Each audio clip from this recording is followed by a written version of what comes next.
Hello दोस्तों, तो अभी हम लोग देखने वाले हैं ऑपरेटर ओवरलोडिंग का एग्जांपल। और इस बार हम करने वाले हैं यूनिरी माइनस को ओवरलोड यूजिंग फ्रेंड फंक्शन। जैसे यहाँ पे लिखा गया क्या है, यूनिरी ऑपरेटर को हम क्या करने वाले हैं, ओवरलोड करने वाले हैं using friend function. Friend function में हमने कुछ कुछ पॉइंट बताए थे। पहला पॉइंट क्या था, वहाँ पे ये मेंबर फंक्शन नहीं होता है। मेंबर फंक्शन नहीं होता है तो यहाँ पे हमारा वो इम्प्लिसिट इस पे पास नहीं होता है, तो इसलिए हमको एक आर्गूमेंट इसमें देना पड़ता है यूनिरी ऑपरेटर के लिए। तो वो सब करेंगे, सबसे पहले अपना लगा लेते हैं, जो भी यहाँ तैयार रहता है वो लगा लेते हैं। उसके बाद सबसे पहले एक हम क्लास डिफाइन करेंगे। तो क्लास हम डिफाइन कर लेते हैं, क्लास टेस्ट नाम का। क्लास टेस्ट नाम का हम यहाँ पे क्लास डिफाइन कर लेते हैं। उसके बाद इसमें कुछ कुछ वैल्यू दे देते हैं, जैसे पब्लिक एक्सेस मॉडिफायर लगाना पड़ेगा। उसके बाद दे देते हैं इंट ए कॉमा, या फिर यहाँ पे इसको नीचे करके लिख देते हैं, अच्छा लगेगा, इंट बी। दो वैल्यू ले लिए हैं, दो वैल्यू ले लिए हैं। उसके बाद फंक्शन कुछ कुछ ले लेते हैं, सेट डाटा फंक्शन ले लेते हैं वैल्यू को सेट करने के लिए। एक फंक्शन डिफाइन करते हैं, void set data. Set data करके फंक्शन यहाँ पे हम डिफाइन कर देते हैं, जो कि लगेगा दो इंटीजर लेगा, जो कि दो इंटीजर लेगा। ओके, एक डिस्प्ले करने के लिए फंक्शन ले लेते हैं, वॉइड डिस्प्ले। ये डिस्प्ले कर देगा हमारा फंक्शन, जो भी यहाँ पे वैल्यू इसमें देंगे वो। और उसके बाद हमको एक फंक्शन भी डिफाइन करेगा, कौन सा फंक्शन, ऑपरेटर फंक्शन।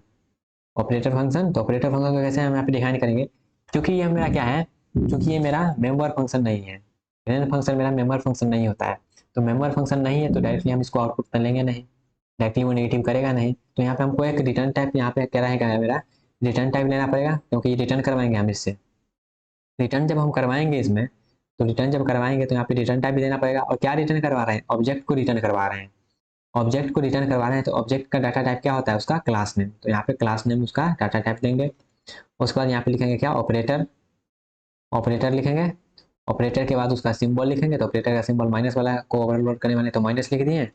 और उसके बाद क्या कर रहे हैं, उसके बाद यहाँ पे हम इसके आर्गूमेंट में देंगे। तो आर्गूमेंट में हम क्या ले रहे हैं, एक ऑब्जेक्ट लेंगे आर्गूमेंट में ले रहे हैं, इसलिए यूनिटी के लिए फ्रेंड फंक्शन में वन लेते हैं। ठीक है, ये हो गया। उसके बाद इसको हमको एक फ्रेंड बनाना पड़ेगा, तो चलिए फ्रेंड बना देते हैं। तो यहाँ पे फ्रेंड बनाते हैं, ये मेरा क्या हुआ, ऑपरेटर फंक्शन का डिक्लेरेशन हो गया। यहाँ पे इसका डिक्लेरेशन कंप्लीट हुआ। ओके, अब यहाँ पे सेमीकोलन लगा देते हैं। अब चलिए यहाँ पे इसको डेफिनेशन देते हैं सबको वन बाय वन। तो सबसे पहले देते हैं सेट डाटा का, तो वॉइड टेस्ट, उसके बाद स्कोप रेजोल्यूशन, उसके बाद यहाँ पे सेट डाटा। उसके बाद सेट डाटा को यहाँ पे वैल्यू देंगे int int x comma int y. दो वैल्यू देते हैं, दो वैल्यू देने के बाद इसको हम सेट कर देते हैं इसमें, ए इक्वल टू एक्स और b equal to y. Value set कर दिए। वैल्यू सेट करने के बाद इसको हम डिस्प्ले भी करवाने के लिए लिख देते हैं, तो डिस्प्ले वाला लिख देते हैं वॉइड, उसके बाद क्लास का नाम टेस्ट, उसके बाद स्कोप रेजोल्यूशन, उसके बाद डिस्प्ले। तो उसके बाद डिस्प्ले में यहाँ पे हम कुछ इस प्रकार से देंगे, एक ही लाइन में डिस्प्ले करवा देंगे दोनों को। ओके, यहाँ पे लिख देते हैं क्या, सी आउट। सी आउट, और यहाँ पे हम दे देते हैं क्या, ए, और उसके बाद थोड़ा सा स्पेस दे के बी प्रिंट करवा देते हैं। उसके बाद इंट एल भी दे ही देते हैं साथ में, इंट एल हो गया। फिर हम डिस्प्ले करवाने का वाला लिख लिए हैं, डिस्प्ले हो जाएगा। उसके बाद क्या करेंगे, अपना ऑपरेटर फंक्शन को कॉल करते हैं। तो ऑपरेटर फंक्शन को पहले यहाँ पे देते हैं। तो ये मेरा मेंबर फंक्शन नहीं है, तो मेंबर फंक्शन नहीं है तो यहाँ पे स्कोप रेजोल्यूशन लगाने का कोई जरूरी नहीं है। डायरेक्टली हम देंगे रिटर्न टाइप। रिटर्न टाइप के बाद ऑपरेटर का जो भी है वो देंगे, ऑपरेटर। उसके बाद माइनस, उसके बाद यहाँ पे ले रहा है क्या, ये ले रहा है एक ले रहा है ऑब्जेक्ट ले रहा है, तो ऑब्जेक्ट टी दे देते हैं। ओके, तो ये हो गया। तो ये ऑब्जेक्ट जब टी ले रहा है तो रिटर्न कर रहा है, तो रिटर्न करने के लिए हमें रिटर्न करवाना भी पड़ेगा। चलिए रिटर्न करवाने के लिए यहाँ पे क्या करते हैं, एक टेम्पररी बनाते हैं, एक टेम्पररी वेरिएबल बनाते हैं टेम्प नाम का। और इसमें क्या करेंगे, temp dot a equal to, जो हम ऑब्जेक्ट ले रहे हैं उसका निगेटिव वैल्यू यहाँ पे करेंगे माइनस टी डॉट ए का वैल्यू। उसके बाद क्या करेंगे, फिर से टेम्पररी में बी वाला वैल्यू को हम माइनस करेंगे, तो b dot b equal to minus t dot b. यहाँ पे दोनों को वैल्यू को नेगेटिव कर दिया और रिटर्न करवा देते हैं। रिटर्न,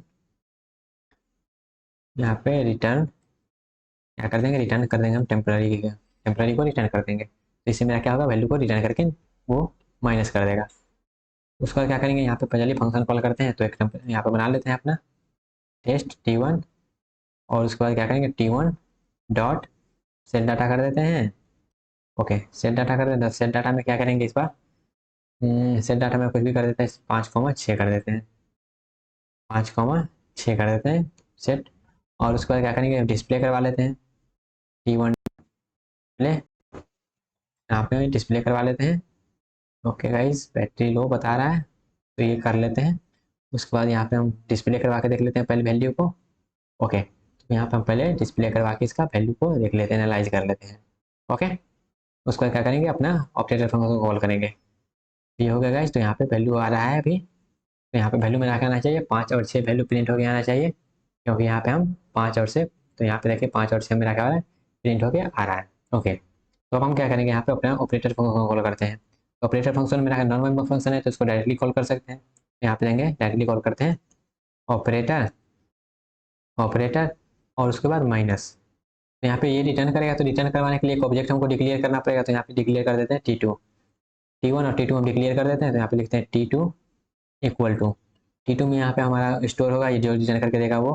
तो यहाँ पे हम फंक्शन कॉल कर देते हैं और यहाँ पे हम T1 को पास करते हैं। मतलब T1 का जो भी वैल्यू है उसको निगेटिव करके T2 में स्टोर कर दो।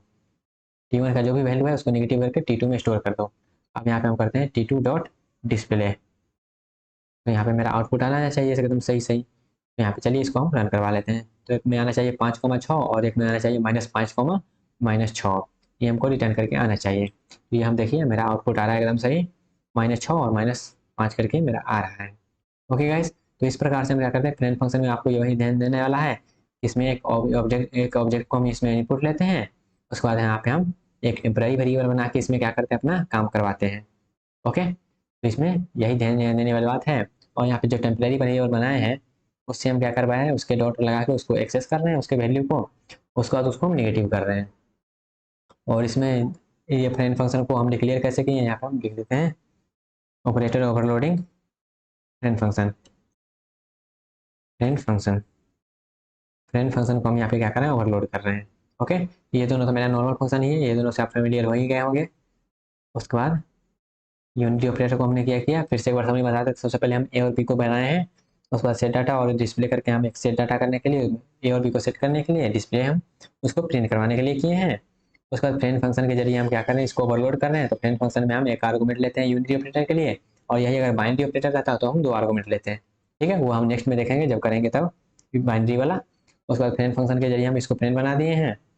और उसके बाद सेल डाटा डिस्प्ले वैल्यू दे दिए हैं। उसके बाद ऑपरेटर में क्या किए हैं, हम यहाँ पे रिटर्न करवा रहे हैं टेस्ट। यहाँ पे हम वैल्यू रिटर्न करवा रहे हैं। रिटर्न करवाने के बाद क्या कर रहे हैं, ऑपरेटर फिर माइनस और एक ऑपरेटर यहाँ पे ऑब्जेक्ट लेगा, तो ऑब्जेक्ट लेके ले लिए हैं। उसके बाद जो हम अभी टेम्पररी बनाए हैं उसमें क्या करें, वैल्यू को नेगेटिव कर दे रहे हैं। उसके बाद इसको हम प्रिंट करवा दे रहे हैं। तो ये थोड़ा था फ्रेंड फंक्शन के बारे में। ओके गाइस, तो आई होप आपको ये क्लियर हुआ होगा गाइस। तो मिलते हैं नेक्स्ट सेशन में।